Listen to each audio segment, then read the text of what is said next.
Hey guys, Ramsey here. Welcome to another video. Today we have a full review. Actually, it's a discontinued gem review because we have a discontinued Amouage fragrance today, and I'm on a little bit of an Amouage kick.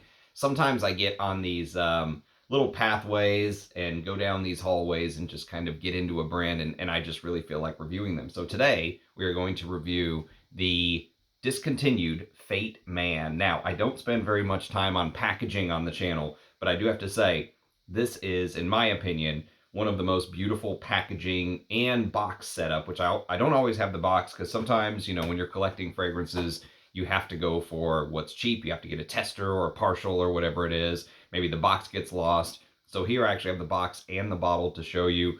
So here's the beautiful iridescent, you know, bottle with the sort of almost reminds me of like an oil spill, but you can see like the rainbow color. I love this bottle. I think it's one of the most beautiful bottles. They went back to this again with Portrayal Man, and I'm gonna do some fresh sprays while we are chatting about the packaging. I'm gonna douse myself in some Fate Man. So came out in 2013. Nose is Karine Vinchon-Spehner, one of my all-time favorite perfumers, especially female perfumers, which we'll talk a little bit about. But let me show you the box before we really get into this, because check this out. So there's almost like this, Amouage called it like a fairy tale type composition.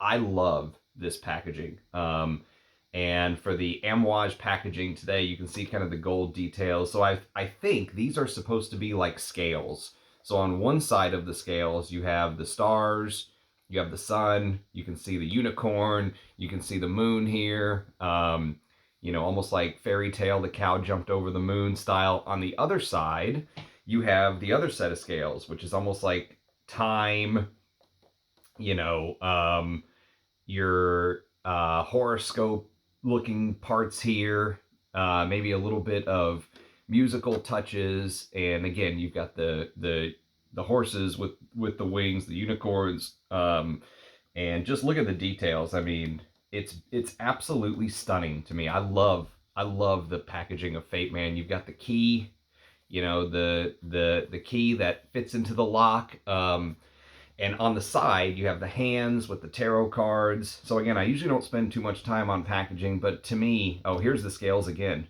Here's some more pictures of the scales. And I think this is just one of the most gorgeous packagings of all time. And so Fate is a very challenging fragrance for many folks. I will tell you that this is one of the most polarizing scents that you will come across, okay? And I did this is not a top 10 Cumin, and you can guess exactly which fragrance made it in the thumbnail, this little bad boy, because this is, in my opinion, one of the, if you said, Ramsey, give me 5 fragrances that just highlight the note of cumin, this would be in that top 5. This would probably even be number 1, because Fate opens up with an absolute blast. I mean, some say it's a cumin bomb. I wouldn't say it's necessarily a cumin bomb. I would say that it opens up with a heavy, they do not shy away from just hitting you with the cumin first thing in the beginning. And others might say this is a scary cumin. This puts them off. You know, I've heard some folks say it reminds them of like an Indian restaurant where it opens up kind of in this sort of like humid, spicy cooking food style. Like if you can imagine being in an Indian restaurant, you can imagine the food sort of boiling, the spices, the smell of the spices kind of rising in the air. And just imagine a big pot with the sort of boiling contents giving off this this humidity that can be seen throughout the restaurant. I've heard some folks compare it to that sort of very sweaty style of cumin. Now, the cumin in here to me can seriously wrong foot you, especially the first couple times that you smell it. I will tell you that depending on where you are in your fragrance journey, you may be somebody who smells this and goes, nope, hell no, not for me, I'm not touching it. You know, there are some things that are just not for me, and this is one of them. I will tell you that if you're one of the more adventurous fragrance connoisseurs, this is one that you really have to spend some time with, because I feel like your perception of this fragrance changes dramatically as time goes on. So the very first time you smell it, your nose is just going to focus on that cumin. I mean, there's almost no getting around it. You're going to focus on this cumin. Now, when I smell it though, even though I get the cumin, I get a lot more that's going on. And to me, that's what's so beautiful about this fragrance. It's almost like looking at the packaging. How can you pick up every little detail? I mean, look at all the little details in here just from me showing it to you once, you know? And you may have missed the hourglass, and there's so many little details in here. There's a butterfly right here. I mean, all of these little details in the fragrance, you have to spend time with this fragrance. This is not something you're going to spray, smell, and go, yes or no. I mean, most people will probably just go, nope, not for me. But this is one that I really feel like if you spend some time with, this is one where you can really learn to appreciate kind of the details, okay? So on the one hand, the cumin, the saffron, all of these different sort of spices in the opening add this dryness. Saffron always reminds me of this desert-like dryness, this Middle Eastern style desert sand. I just imagine like rolling dunes, you know, Saudi Arabian dunes in the background. And on the other hand, you know, the cumin adds a little bit of this humidity to the fragrance from almost like this food being prepared type style, you know? Like I mentioned earlier, this like blast of steam rising. And so most of the fragrance is dry, extremely dry. You know, if you're one of those people who are like, I really only like dry fragrances, I don't like sweetness in the modern sense, this is definitely one for you to try. On the other hand, it has that balance from kind of like the humidity from the cumin sort of giving off that humid cooking spice type feel rising into the air. So it does have some balance there. But outside of that, the way that the spices are presented is extremely dry. I get some cardamom and I get the cumin in the beginning, and those cumin cardamom sort of combination makes it feel arid dry, almost like desert dry. You know, it has that sort of just lack of moisture. You can almost just like imagine one of those lizards that has to run across the desert where their feet can't touch the ground too long because it's just hot as hell, hotter than the blazes. That's kind of the feeling of the dryness here. Now, a few other things that make this fragrance really interesting to me. One is the perfumer. I will tell you right out of the gate, I am very biased towards Karine Vinchon-Spehner. I love her work. If I had my own fragrance line and I was going after a handful of perfumers to create a fragrance for me, she would be one that I would definitely target. I think she's one of the greatest female creators ever, in my opinion. And she has created some absolute beautiful bomb type creations for Amouage. She created Boundless, she created Figment Woman, Interlude Woman, Lineage, Opus 3, Memoir Woman, which is, if you said, Ramsey, you can have one more women's Amouage full bottle, it would probably be Memoir Woman or Overture Woman, which is another fantastic female perfumer, Anique Minardo. Myths Man, which I did a full review on the channel. I love Myths Man. One of the few times I regret buying a smaller bottle. I wish I would have got the 100 ml instead of the 50 ml. Overture Man, which is one of my favorite boozy fragrances of all time. And of course, now we're talking about Fate Man, which is like one of the reference cumin dry spicy fragrances of all time in my collection. And this has taken me a long time to get to this point to do a review. I've probably had this bottle for something like 9 years, you know, 9-10 years. I didn't buy it right away when it came out in 2013 because I had sort of a mini, if you will. Amouage did these little mini sets.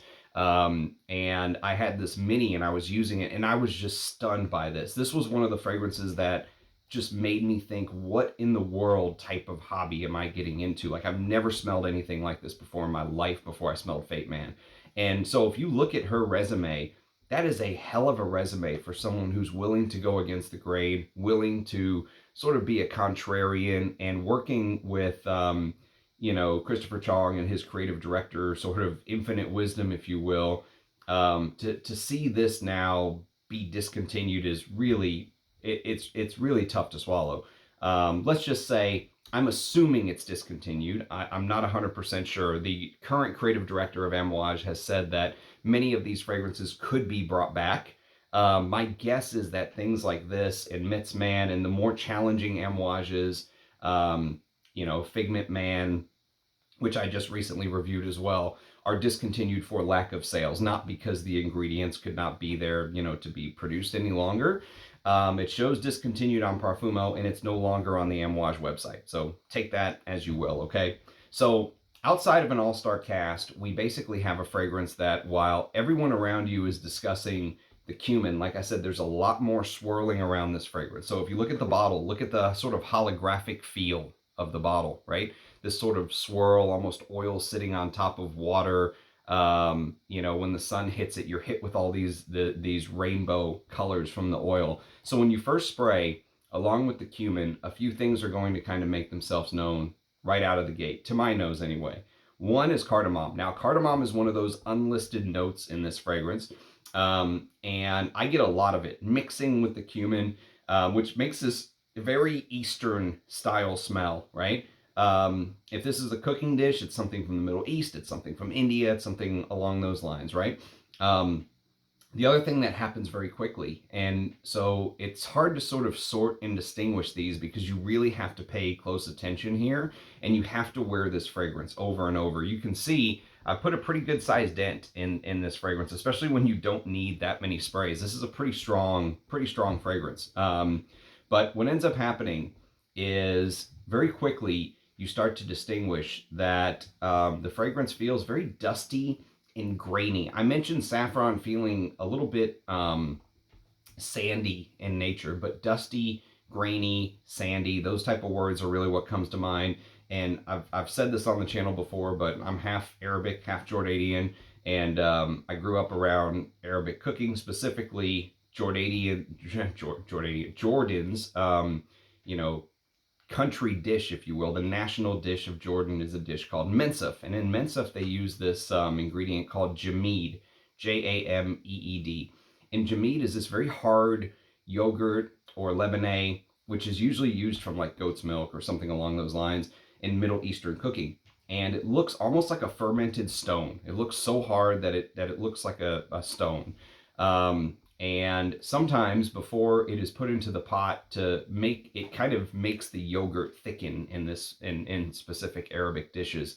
But the reason I bring it up is if you ever put one of these hard sort of jameed type stones on the counter, little small dust particles would kind of come up and they would break off of the stone, and you would get little bits of this dusty, dry jameed yogurt like smell. And it makes the taste seem very sharp and very acidic to the nose and to the taste buds, okay? Now, I grew up with that. I love that tangy sort of acidic sharpness that it gives you. And that's how the spices come across here to me. They, just imagine that dusty texture of jameed. Look it up on Google, Jameed, if you've never kind of done any research on jameed. But the spices just come across so domineering and enveloping that the first few weeks of wearing this, you're going to have a hard time focusing on anything else. You're going to be like, this is, forget about Spice Bomb. This is the real Spice Bomb. I mean, this is a giant spicy fragrance, especially with the cumin. So you're going to have a hard time focusing on anything else. One of the reason I think people sort of overlook Fate Man is they think it's just a cumin bomb, all right? And it's not. There's actually a lot more going on here. You have to start to peel back the onion. You have to start to dig deeper into the fragrance and wear it more. As I said, I've probably had almost a decade of wearing this fragrance between the mini that I had and this full bottle. And just imagine the swirl that's sort of going on. Again, you get the swirl from the bottle. That's a great representation of the way that the ingredients just kind of swirl around you. And it will take you many wears, I think, for your brain to kind of pull away from the kaleidoscope that is that super spice bomb, just, you know, cumin, cardamom, saffron type opening. Now, once you wear this for months instead of weeks, or years instead of months, you will start to notice some of the ingredients that rise up with the cumin and the cardamom combo that's going to hit your nose. And I already mentioned saffron. It adds a very unique flair to this fragrance, though. Sometimes saffron can come across as a little bit chemical-like a honeyed chemical. And so if you can imagine like this dusty, grainy, I mentioned sort of the arid style of the jameed. And if you can imagine you're in the desert, and the other reason jameed came to mind is, you know, how do you store things properly in the desert? Well, that's a way to properly store yogurt or this, you know, dehydrated yogurt, if you will, for a long, long time. I don't know how long it lasts, but I assume it basically lasts forever until it gets used. And so saffron adds a little bit of this dusty, chemical, honey-like vibe, which gives off, again, a very Middle Eastern feel. It can feel slightly rubbery. This fragrance, sometimes to my nose, gives off a little bit of this like chemical rubbery aspect behind all of the spices that are kind of hitting you. Now, imagine next to this cooking pan, which in the beginning opening I mentioned this humid like rise of vapors coming out of the pan, right? Next to this cooking pan of humid spices is like a rubber utensil set, right? And you're using them to sort of stir the pot. And as you use those rubber utensils to stir the pot, you get a little hint of the rubber. Maybe they're brand new, maybe they weren't washed or something along those lines. And you start to get some of the more fresher, uplifting notes. So you get a little bit of mandarin orange, but just a little bit, a touch. I would venture to say most people would not be able to pick out that mandarin orange. And you get ginger. The ginger is a little bit more prominent. The ginger adds more of the tart, uplifting aspects. Remember in the beginning I said that the fragrance spices can feel very tangy, you know, very sharp, tangy, and like they overtake everything. The ginger adds a little bit of the tartness, but it also adds some uplifting qualities to it. So everything's not heavy and spicy and brings you down. But those fresher notes are very quickly overshadowed. You really have to kind of pay attention to them. I would venture to say most people would not pick out ginger or mandarin orange in this, but they are part of the overall makeup. And they start to get overshadowed by what ends up becoming heavier Oriental style notes that start to come in from below, okay? So things like labdanum, things like licorice are two that really seem to start to sort of seep upwards into the fragrance triangle, if you will. So while you're trying to pick up some of these base notes, you're gonna start to notice more and more, especially the more you wear this fragrance, you'll start to notice more and more of the labdanum and the licorice coming from below. And those are notes that turn into very lingering type notes. They add, I think they add to the black rubbery feeling that you're getting. The saffron sort of kickstarts it, and I think the labdanum and the licorice add to that sort of rubbery type ambery feeling that starts to really seep through up into the fragrance triangle, okay? Now, there is one more note that I think plays a big role in the top.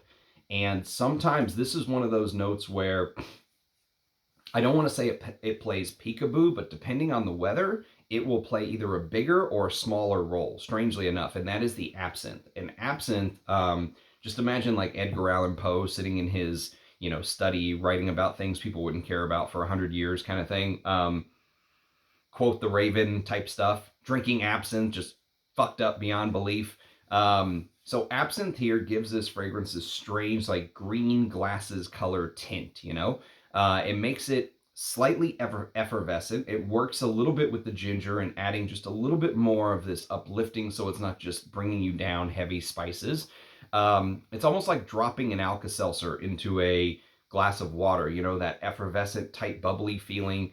There's a little bit of that with the absinthe. And if you can imagine taking the cumin with all the other spices and dropping them into a glass of absinthe, almost like you're doing an Irish car bomb, but using cumin as your spices and cardamom and all the other stuff I mentioned. And the spices just radiate from the absinthe, okay? Like you can smell them in the air. Keep in mind that pot, the vapors rising from the pot, okay? When you drop the cumin and the cardamom and the saffron into that glass of absinthe like an Irish car bomb, it starts to feel like all of the stuff that is emanating from this glass starts to just get like tattooed on the walls, tattooed into your clothes, you know? The furniture you're sitting on. I don't know if you all know what I'm talking about, but where it just feels like the spices and the blend become so heavy that they literally seep into the clothes and the fabric of the people, let's say eating the spicy food in the restaurant or sitting on the fabric cloth type couches, if they have places to sit like that, like a hookah lounge or something like that, where spicy food in the restaurant is mixed with kind of the cloth and the couch and the clothes and all that stuff.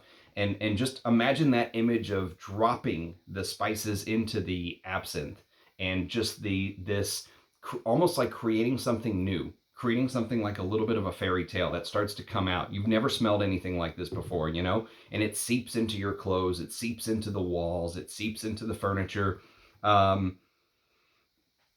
and it just sort of takes up the space in the air. You know, that's how I experience the opening of this fragrance. That is basically the opening. Now, here's where the fragrance starts to get a little bit dicey for some folks, and that is a very big Immortel note starts to really come in. Some may even say this is more an Immortel fragrance than it is a Cumin fragrance, because to be fair, the Cumin does dissipate as time goes on. It doesn't hit you as hard as it does in the first hour, in hour 3 and 4 and 5, okay? Now, Immortel, interestingly enough, Immortel is also known as the curry plant. Some people know Immortel as the curry plant, okay? So you kind of have this double up, this like hardcore curry smelling cumin in the top, and now you have this curry plant, aka Immortel, aka everlasting flower in the heart. And now this note can come across as very nuanced, it can come across as multifaceted, but many times Immortel presents itself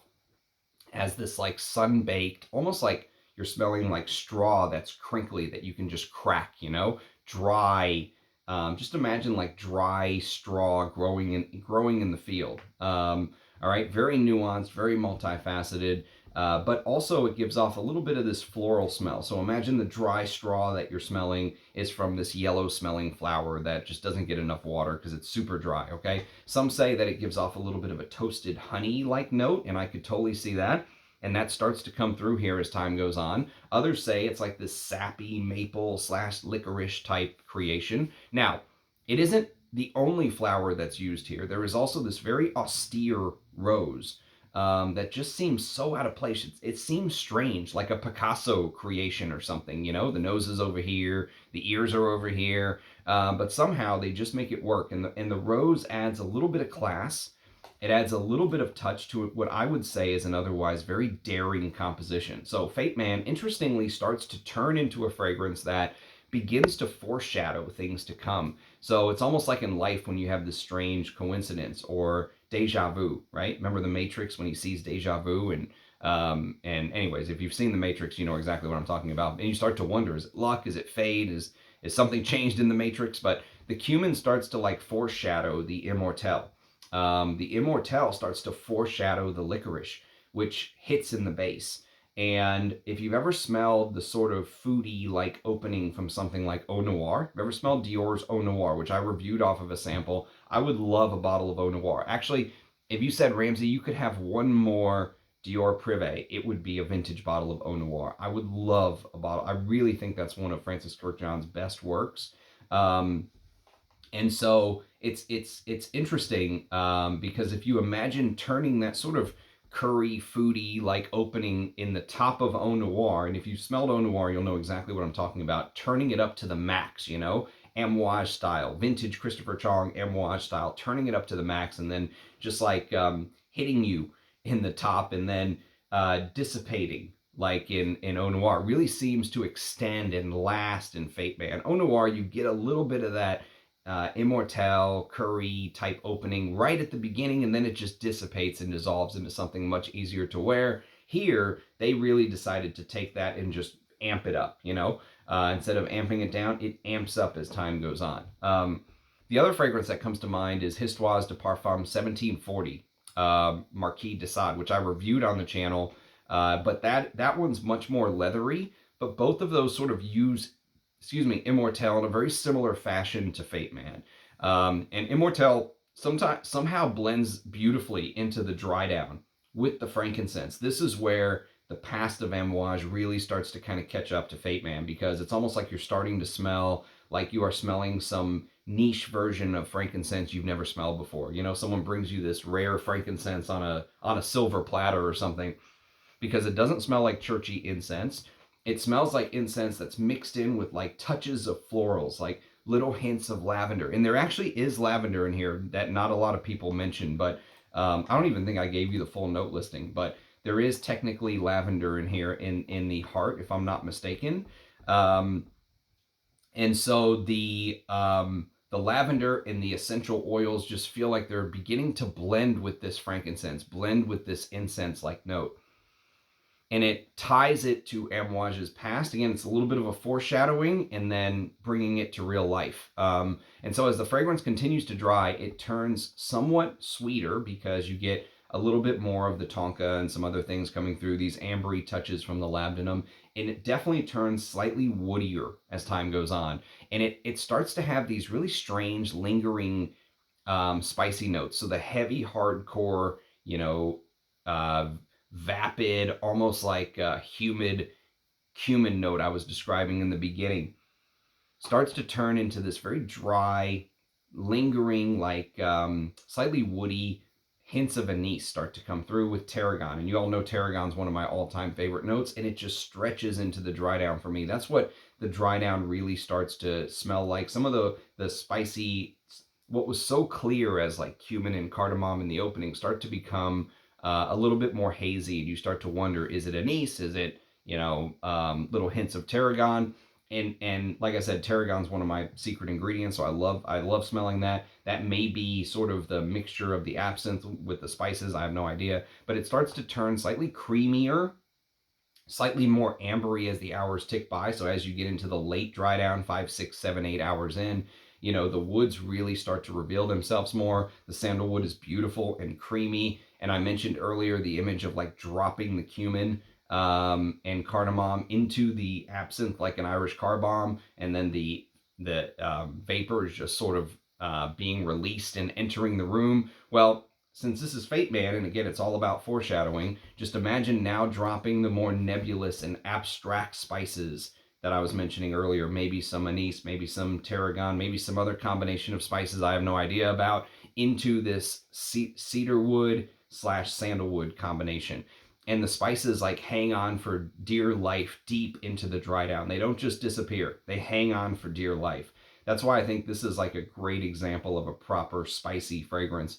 And it does become a little bit more nebulous. The spices are not as well defined in the opening as I was discussing earlier. It becomes more abstract. Let's put it that way. It becomes more abstract. But imagine combining with the cedarwood and sandalwood, and the spices turn into something that I think is much less polarizing as it continues to dry down. They are still there. They're just swirling around these ambery, woody notes deep into the dry down. So one of the hard points about trying to pinpoint this scent is, I think, the large variance in wears. So especially when weather changes, I found much more of the dry spices tend to pop forward in the heat, almost like you're literally in the desert, and the dry spices are really popping forward. While in the cooler weather, more of like the ambery, balsamic, tonka notes and the sweeter resins and stuff like that tend to come forward quicker. So it's November here, although it was in the 40s this morning. I think it's going to get up to the mid 60s. So in that kind of weather, it's an interesting balance. But someone made a joke. They said, maybe after my 1,774th wearing, I will be able to tell you about this fragrance, because I have no clue what is going on still. And it really is that kind of fragrance. Many of the negative reviews that I read, I always shake my head and say, if they only spent more time with it. But I understand not everyone is in the game for the same reasons that we are. I could easily see somebody, who only wore Sauvage or Eros or whatever it is, spraying this and just going, what in the world, and never giving it any time of day.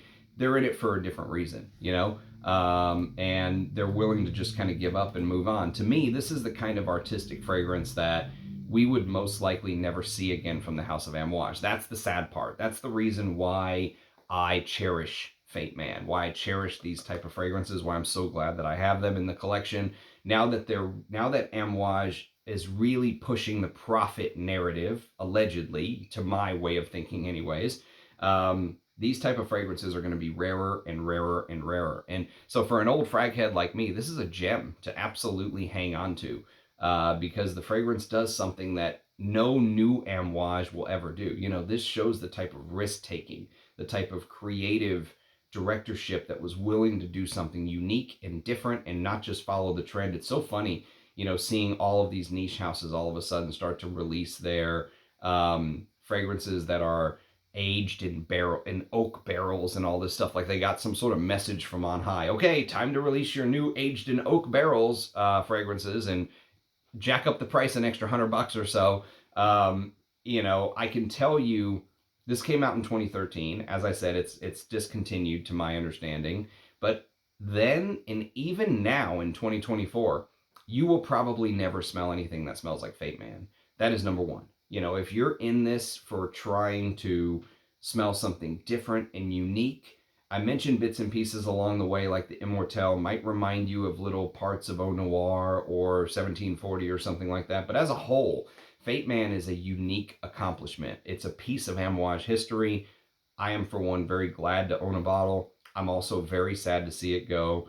Unfortunately, it was fated to be discontinued, but there are still bottles floating around for the fragrance enthusiasts who want to experience something unique and different. And Amouage, it was fragrances like Fate that really made me become the Amouage fanboy that I am. So even though this is not my favorite Amouage, I really, really rate Fate for what it did for my personal journey. You know, this really made me never discount a scent, no matter how strange it was. In fact, it made me love the stranger type perfumes. And so, if you guys have any experience with Fate, as always, I love seeing your comments in the comment section. I love seeing your faces in the comment section. We are coming up on 11,000 subscribers. I don't know what I'm going to do for 11,000 subscribers. But I will do some sort of a celebration video. I try and celebrate every 1,000 subscribers because I'm not out there buying subs. These are legitimate subscribers to the channel, and I'm very happy that they're part of the Ram fam. So as always, I appreciate you guys watching, commenting, liking, subscribing. It's a pleasure to do these. We'll see if we can continue on the Amouage train or mix some other things in. But I've been very happy knocking these Amouage reviews out, as they have been a long, long time coming. So again, thanks for watching, everybody. It's a pleasure. Cheers, and I'll catch you next time. Bye-bye.